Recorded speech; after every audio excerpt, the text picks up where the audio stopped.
అంటే garlic and ginger వాటిని కొంచెం తడకా వేసి ఈ సూప్లో కలపాలి అని అనుకున్నాను.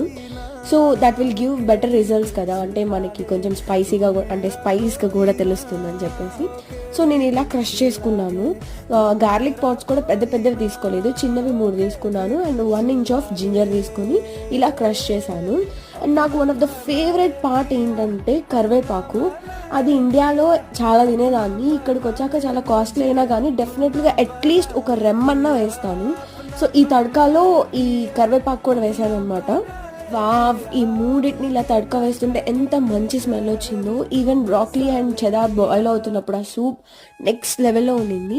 నేను తీసేసి నేను ఇంకా ఈ తడకాని దీనిలో కలిపేశాను అనమాట. సూప్లో టెక్స్చర్ ఈ లెవెల్లో వచ్చింది, నెక్స్ట్ లెవెల్ అనిపించింది చూస్తున్నప్పుడే. ఆ రిచ్ టెక్స్చర్ ఇటాలియన్ క్యూజన్లో మనం ప్రో అయిపోయినట్టు ఫీల్ అయ్యాను. ఈ యమ్మీ సూప్లోకి